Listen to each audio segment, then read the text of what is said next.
the first concept that I want to introduce to you guys in the case of setting up a debate case is what's called inherency. In order to understand inherency, we have to step back for a minute to what's called the status quo.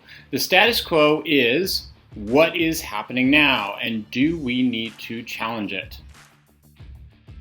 So we have to make this decision.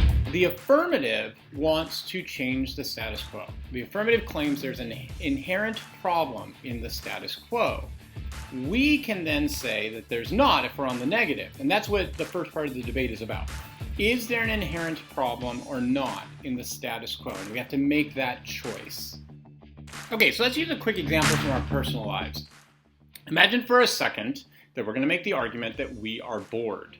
Now, if we're not bored, if there's no inherent problem, then there's nothing we need to do differently. But if there is an inherent problem, we are bored, then we need to find a solution to that problem. That's inherency. We are bored. So in another video, we're going to talk about an issue called solvency. That's where we attempt to solve the problem in the inherency of the status quo.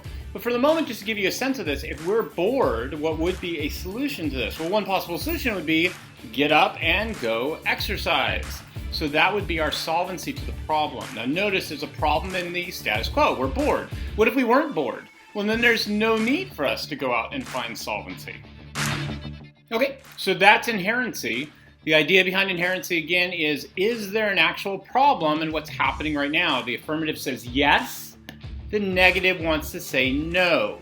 If the affirmative cannot demonstrate that there's a problem, then there's no need to go with the affirmative. The negative wins here. Okay, thanks. That's our first concept for how to create a case.